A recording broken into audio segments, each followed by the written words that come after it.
अब आपको इसमें एक टॉपिक आता है रिएक्टेंस क्या होता है। तो इलेक्ट्रिक या इलेक्ट्रॉनिक सिस्टम में रिएक्टेंस जो रहता है वो ओपोजिशन रहता है, यानी विरोधी रहता है सर्किट एलिमेंट्स के जो अंदर करंट का फ्लो होता है, जो कि एलिमेंट्स के इंडक्टेंस के या कैपेसिटेंस के थ्रू माध्यम से जो करंट फ्लो होता है उसका जो विरोध करता है वो आपका रिएक्टेंस कहलाता है। जैसे हमने रेजिस्टेंस पढ़ा था, वो अपोजिशन रहता है किसी भी कंडक्टर के या सिंपल वायर के थ्रू जो करंट बहता है उसका जो विरोध करता है ना। अब यहाँ पे आपका इंडक्टर जो रहता है, आपकी कॉइल रहती है, इंडक्टेंस उसको बोलते हैं हम, है ना। जो कॉइल के जो गुण रहता है, चालकत्व जो रहता है आपका, या प्रेरकत्व जो रहता है, जो हमने वाइंडिंग देखी होगी जो आपके मोटर में और पंखे की वाइंड मोटर में या जनरेटर में जो वाइंडिंग रहती है ना। और कैपेसिटर जो आपका रहता है, सेल जो आप पंखे में जिसको सेल बोलते हो, संधारित्र बोलते हैं इसको हिंदी में, और इंडक्टर को प्रेरकत्व बोलते हैं।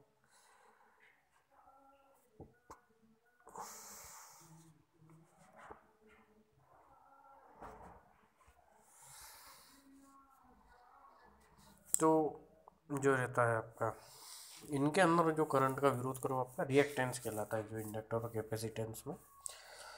तो जो आपका रिएक्टेंस अगर अधिक है है ना, तो greater reactance less to similar current for the same voltage applied. Reactance जो रहता है वो सिमिलर रहता है इलेक्ट्रिक रेजिस्टेंस के जैसा, बट ये डिफर्स रहता है ना। तो इसमें आपकी इलेक्ट्रिकल एनर्जी ज़्यादा खर्च होती है हीट के माध्यम से, और इसमें जो रहता है आपका एनर्जी स्टोर्ड रहती है रिएक्टेंस में और वापस रिटर्न हो जाती है सर्किट को, है ना। जबकि रेजिस्टेंस में क्या रहता है आपका, कंटिन्यूसली एनर्जी लूज होती रहती है, यानी खर्च होती रहती है ना, ख़त्म होती रहती है। जबकि रिएक्टेंस में ऐसा नहीं है, ये कुछ समय के लिए एनर्जी का विरोध करता है, बाकी सर्किट को वापस भी कर देता है। तो जो रिएक्टेंस रहता है इसको हम एक्स चिन्ह के या सिंबल के माध्यम से हम इसको डिनोट करते हैं। अब ये दो प्रकार के रहते हैं, कैपेसिटिव रिएक्टेंस जो कैपेसिटर में करंट का विरोध करता है ना। तो ये ऑपोजिशन रहता है वोल्टेज का विरोध करता है। ये कैपेसिटिव रिएक्टेंस को हम एक्स सी से डिनोट करते हैं। ये इन्वर्सली प्रोपोर्शनल रहता है फ्रीक्वेंसी के या एंगुलर फ्रीक्वेंसी ओमेगा के और कैपेसिटेंस सी। ये इसका फॉर्मूला रहता है, एक्स सी इजिकल टू -1/ओमेगा सी बराबर -1/ओमेगा होता है एंगुलर फ्रीक्वेंसी 2πf, और सी मतलब कैपेसिटेंस संधारित्र। तो ये आपका इसका फॉर्मूला रहता है। अब ये 2πf क्यों है, क्योंकि ये फ्रीक्वेंसी एंगल में है, और एंगल पूरा आपका जो गोल जो बनता है आपका वो 2π का बनता है, यानी 360 डिग्री का। पाई मतलब 180 डिग्री और 2π मतलब 360 डिग्री, और एफ जहाँ पे हमारी फ्रीक्वेंसी और सी आपका कैपेसिटेंस है ना। इसको हम ऐसे भी लिख सकते हैं पॉजिटिव के रूप में भी। अब आता आपका दूसरा प्रकार इंडक्टिव रिएक्टेंस। ये भाई वो प्रॉपर्टी है, गुण है ना। तो इलेक्ट्रिक करंट जो प्रोड्यूस होता है, मैग्नेटिक फील्ड जब कॉइल के अंदर आपका करंट बहता है तो उसके अराउंड चुंबकीय क्षेत्र क्रिएट हो जाता है, तो ये उसका विरोध करता है या उसके माध्यम से पैदा होता है। ये ऐसी सर्किट में होता है अधिकतर यूज़। तो क्योंकि इसमें करंट टाइम के अनुसार चेंज होता रहता है, तो मैग्नेटिक फील्ड भी आपका कॉन्स्टेंटली चेंज होता रहता है, जिसके कारण करंट जो रहता है आपका ऑसिलेट होता रहता है, बार बार कम ज़्यादा आगे पीछे या कम ज़्यादा होता रहता है। तो ये जो चेंज है आपका चुंबकीय क्षेत्र में, ये एक दूसरा करंट भी ऑटोमेटिक पैदा करता है उस कॉइल के अंदर, जिसको हम इंड्यूस्ड करंट कहते हैं। बाकी उसकी जो डायरेक्शन रहती है वो अपोजिट रहती है मेन करंट की। तो जिसके कारण आपका चुंबकीय क्षेत्र उत्पन्न होता है, जिसको हम लेंज लॉ भी कहते हैं, आपने फिजिक्स में पढ़ा होगा लेंज का नियम। तो इंडक्टिव रिएक्टेंस जो रहता है ओपोजिशन रहता है जो चेंज इन करंट होता है उसके आपकी कॉइल के थ्रू करंट के बदलाव का विरोध करता है। इंडक्टिव रिएक्टेंस को हम एक्सएल से प्रदर्शित करते हैं, ये प्रोपोर्शनल रहता है एंगुलर फ्रीक्वेंसी के और इंडक्टेंस एल के, जो कि डिपेंड करता है आपके इंडक्टर के फिजिकल शेप में, इंडक्टर की कॉइल के, है ना। एक्सएल बराबर होता है आपका ओमेगा एल या 2 पाई एफ एल। आप पता है इम्पीडेंस, तो इम्पीडेंस जो रहता है आपका रेजिस्टेंस प्लस रिएक्टेंस का जो जोड़ रहता है या एड रहता है, योग उसका आपका इम्पीडेंस कहलाता है। तो इम्पीडेंस जो रहता है वो ओपोजिट, इसको हम मान सकते हैं कि ये ओपोजिशन विरोधी रहता है किसी सर्किट में जो करंट फ्लो होता है जब उसमें हम वोल्टेज अप्लाई करते हैं। तो जो रिएक्टेंस आपका एक्स और आर का जो कंपोनेंट्स, ये दोनों किसके हिस्से हैं, इम्पीडेंस के। इसको हम जेड से प्रदर्शित करते हैं, जेड बराबर आपका होता है आर प्लस जे एक्स। तो जहाँ पे जेड क्या हमारा इम्पीडेंस है, ओम में नापते हैं हम इसको, और जे आपका इमेजिनरी रूट है और एक्स आपका रिएक्टेंस है। अब आपका एक्स जो रहे यहाँ पे हम डिपेंड करेगा आपके सर्किट में, अगर कैपेसिटर लगा है तो एक R plus J X C हो जाएगा, और अगर आपका रिएक्टेंस लगा है तो R plus J X L हो जाएगा, अगर दोनों लगे तो R plus J X plus J X L plus J X C हो जाएगा, है ना। इन सब का योग जेड होता है, यानी टोटल रेजिस्टेंस बोल सकते हैं हम इसको, है ना। और आर हमारा रेजिस्टेंस है। अब पावर फैक्टर क्या होता है, पावर फैक्टर बहुत इंपॉर्टेंट चीज़ है भाई इलेक्ट्रिकल पावर सिस्टम में। ये रेशियो रहता है आपका रियल पावर और अपरेंट पावर का, है ना। पावर फैक्टर जो रहता है अगर लेस देन 1 है तो मतलब कि आपका वोल्टेज और करंट तो एक फेज में नहीं है, अलग अलग जा रहे हैं, जो कि आपका पावर को रिड्यूस करता है, आपकी पावर करंट एनर्जी की क्षमता को कम करता है, इसलिए पावर फैक्टर बार बार नापना पड़ता है बड़ी लाइन में, तो बहुत ज़रूरी रहता है ये। और अपरेंट पावर का ये इसमें रहता है, और नॉन लीनियर लोड के थ्रू हमारा वेव का शेप और करंट भी ड्रॉ होने लग जाता है। तो अपरेंट पावर रियल पावर से ज़्यादा हो जाता है उस टाइम पे। तो नेगेटिव पावर फैक्टर जो रहता है आपका वापस जहाँ से पैदा हुए उसी की तरफ आपका करंट वापस लौटने लगता है, मतलब जहाँ हमें भेजना वहाँ तक जा ही नहीं पाता है। ये इसका फार्मूला रहता है, पी आपका real power, P S apparent power और क्यू रिएक्टिव पावर, ना। पावर फैक्टर का फार्मूला था आपका true power upon apparent power. For example आपका ट्रू पावर 119 वाट है और आपका अपरेंट पावर 169 वाट है, वोल्ट एम्पेयर है, तो आपका पावर फैक्टर कितना है 0.7,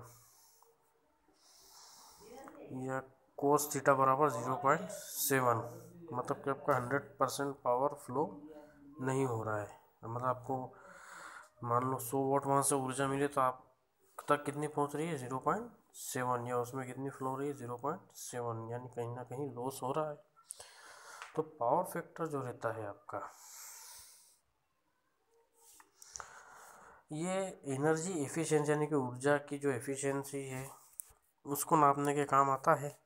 परसेंटेज में नापते हैं इसको जनरली हम, जैसे ऊपर हमने जो देखा 0.7 इनको इंटू अपन 100 करेंगे तो ये आपका 70% हो जाएगा, यानी कि हमें 70% ऊर्जा प्राप्त हो रही है, 100% नहीं हो रही है। तो कहीं ना कहीं हमारी लाइन में खराबी है, खामी है, पावर लॉस हो रहा है। तो उसको हम सही करके, लोड को ठीक करके हम सही मात्रा में ऊर्जा प्राप्त कर सकते हैं, ये वोल्टेज और करंट, है ना। तो ये गर्मियों के दिनों में बहुत ज़्यादा दिक्कत आती है लोड की, जिसमें आपका रियल पावर और अपरेंट पावर के मान में परिवर्तन आ जाता है ना। वही है, या तो वायर खुद खाने लग जाता है, मौसम के जरिए भी पावर का मेंटेनेंस बिगड़ जाता है। फिर ये विद्युत ऊर्जा वाले पावर लोड सही करते हैं, है ना, लाइन का मेंटेनेंस करते हैं, फिर पावर फैक्टर नापते हैं सही आ रहा है कि नहीं, तो उसमें सुधार करते हैं ये। तो जो रहता है परसेंटेज में वो लो, जो आपका अगर परसेंटेज कम है तो आपका एफिशिएंट पावर भी कम है। पावर फैक्टर जो रहता है आपका रेशियो रहता है वर्किंग पावर जो रहता है आपका, जो मेन पावर जो चल रहा है, जो किलोवाट में नापते हैं, तो अपरेंट पावर यानी कि जो हमें मिला, जो कि होना चाहिए मेजर्ड इन किलोवाट एम्पेयर, है ना। वर्किंग पावर या रियल पावर जो एक्चुअल में हमें मिल रहा है, और अपरेंट पावर जितना मिलना चाहिए था। अब अपरेंट पावर को हम डिमांड भी मांग सकते हैं, या जो हमें पता है कि भाई इस लाइन में कितना पावर फ्लो चाहिए हमें या आना चाहिए था, वो रहता है। तो ये जो आपका रहता है, आपकी जो मांग रहती है कि भाई इतना पावर मुझे चाहिए, तो वो उतना पावर आपका फिक्स रहता है। तो ये जो रहता है किलो वोल्ट एम्पेयर में नापा जाता है या वोल्ट एम्पेयर में। तो ये एक्सप्रेस हम इसको कर सकते हैं केवीए यूनिट्स में। पीएफ या पावर फैक्टर जो रहता है रेशियो ऑफ ट्रू पावर जो हमारे सर्किट में यूज़ हो रहा है वो तो अपरेंट पावर जो सर्किट को डिलीवर होना चाहिए था। तो 96% power factor demonstrate more efficiency than 75% power factor. Power factor अगर 95% से कम है तो एफिशिएंसी कम है। अब एक्टिव रिएक्टिव और अपरेंट पावर में क्या डिफरेंस होता है? तो एक्टिव और रिएक्टिव पावर क्या होता है? तो पावर सिग्निफिकेंट जो रहता है डिफरेंस जो रहता है एक्टिव रिएक्टिव पावर का, तो एक्टिव पावर का एक्चुअल पावर जो कि हमें हमारा सर्किट खा रहा है, हमारे सर्किट में जो यूज़ हो रहा है, और रिएक्टिव पावर जो यूजलेस पावर रहता है जो कि हम यूज़ नहीं कर रहे हैं, जो कि सिर्फ सोर्स के और लोड के बीच में फ्लो होता है, जो कि यूज़ नहीं होता है। तो दूसरा डिफरेंस एक्टिव रिएक्टिव पावर का क्या है, ये इसका डेफिनेशन ये एक्टिव पावर P बराबर VI कोस फाई, वही आपका अपरेंट पावर Q बराबर VI साइन फाई, या रिएक्टिव पावर बोल सकते हैं हम इसको। तो एक्टिव पावर जो रहता है रियल पावर जो कि हम यूज़ कर रहे हैं एक्चुअल में, जो खर्च हो रहा है ना। और जो आपका पावर सिर्फ जहाँ से पैदा हुआ वहाँ से स्टार्ट हुआ और जहाँ हमारा लोड था वहाँ पर पहुँचा और फिर वापस से घूम के आ गया, यूज़ नहीं हुआ, तो आपका रिएक्टिव पावर यानी कि वापस से आ गया, खर्च नहीं हुआ। तो जो रहता है आपका फार्मूला रिएक्टिव पावर का, ये एक्टिव पावर का है ना, इसको हम जो रहते हैं वाट्स में नापते हैं एक्टिव पावर को, और रिएक्टिव पावर को VAR में, है ना। और आपका एक्टिव पावर P से प्रदर्शित होता है और आपका रिएक्टिव पावर Q से, है ना। आपका जो एक्टिव पावर वो प्रोड्यूस करता है हीट इन हीटर में, है ना, लाइट लैंप्स में, टॉर्क मोटर में। और जब आपका रिएक्टिव पावर वो सिर्फ मेजरमेंट के काम आता है पावर फैक्टर के, है ना। और आपका जो रिएक्टिव पावर है वो instrument watt meter VAR meter के मेजरिंग में यूज़ होता है। तो वही के वही है आपकी ये यूनिट वाट मेगावाट में यूज़ होता है, इसको हम P से प्रदर्शित करते हैं एक्टिव पावर को। और रिएक्टिव पावर जो रहता है सिर्फ सोर्स और लोड के बीच में सिर्फ मूव होता है, यूज़ नहीं होता है या यूज़फुल नहीं होता है। तो आपका रिएक्टिव पावर जो रहता है वो स्टोर पावर रहता है सिर्फ, it discharge by induction motor transformer या सोलेनोइड के थ्रू हम इसको डिस्चार्ज करते हैं, है ना। जो कि आपका एक्स्ट्रा यूजलेस करंट रह जाता है तार के अंदर, पावर बंद होने के बाद भी ये रह जाता है। तो आपका एक्टिव पावर जो लोड के द्वारा कंज्यूम होता है, लोड मतलब कि हमारी मशीनरी हो गई, लाइट हो गया, बल्ब, जो भी हमारा उपकरण है। और रिएक्टिव पावर यूजलेस पावर रहता है जो कि हम यूज़ नहीं करते हैं। एक्टिव पावर वोल्टेज करंट का प्रोडक्ट रहता है, इस कोसाइन है ना VI कोस फाई, यानी कि V से वोल्टेज, I से करंट और कोस फाई एंगल उन दोनों के बीच में। और आपका जो रिएक्टिव पावर वो VI साइन फाई। तो एक्टिव पावर आपका रियल पावर और रिएक्टिव पावर जो कि यूजलेस पावर रहता है। तो आपका जो मोटर में जो टॉर्क डेवलप होता है या हीटर के द्वारा जो हीट एनर्जी यूज़ होती है, ये आपका सब एक्टिव पावर है ना। ये आपके लोड हो गए, आपकी मोटर या आपका हीटर जिस पर हम खाना बनाते हैं, इलेक्ट्रिक हीटर, ये आपका लोड हो गया। इनके थ्रू जो पावर खर्च हुई वो आपका एक्टिव पावर। तो है ना, तो हम जो हमारा अपरेंट पावर है वो हम वोल्ट VR मीटर के थ्रू नाप सकते हैं, है ना। ये अपरेंट पावर एस से हम इसको प्रदर्शित करते हैं।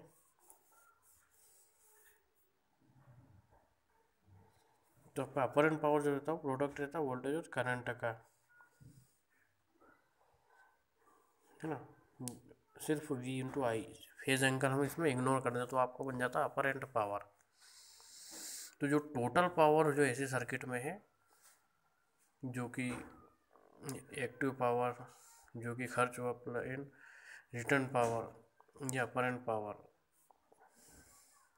वो आपका टोटल जो आपका अपरेंट पावर कहलाता है। एस बराबर V/I, एस बराबर √P+Q2, अपरेंट पावर बराबर √2 power square plus reactive power square. दो कॉम्बिनेशन ऑफ रिएक्टिव पावर और ट्रू पावर जो रहता है आपका वो कहलाता है आपका अपरेंट पावर, यानी कि एस बराबर P+Q।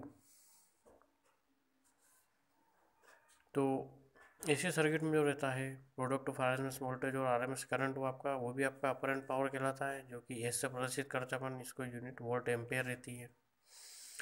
या फिर ये प्रोडक्ट रहता है या गुणा रहता है वोल्टेज और करंट का without phase angle. Phase angle मतलब कोस फाई या साइन फाई। अब अपरेंट पावर की जो यूनिट रहती है इसकी वो रहती है आपकी वोल्ट एम्पेयर। तो जब सर्किट प्योर रेजिस्टिव है तो apparent power is equal to real और ट्रू पावर, क्योंकि उसमें आपका रिएक्टिव पावर नहीं रहता है। बट अगर आपके सर्किट में कॉइल है या इंडक्टिव है या कैपेसिटर उसमें है जिसमें रिएक्टेंस रहता है, तो आपका अपरेंट पावर बड़ा रहता है रियल या ट्रू पावर के मुकाबले, क्योंकि उसमें फिर आपका रिएक्टिव पावर भी ऐड हो जाता है। तो ये डेफिनेशन से है, आप याद रखना।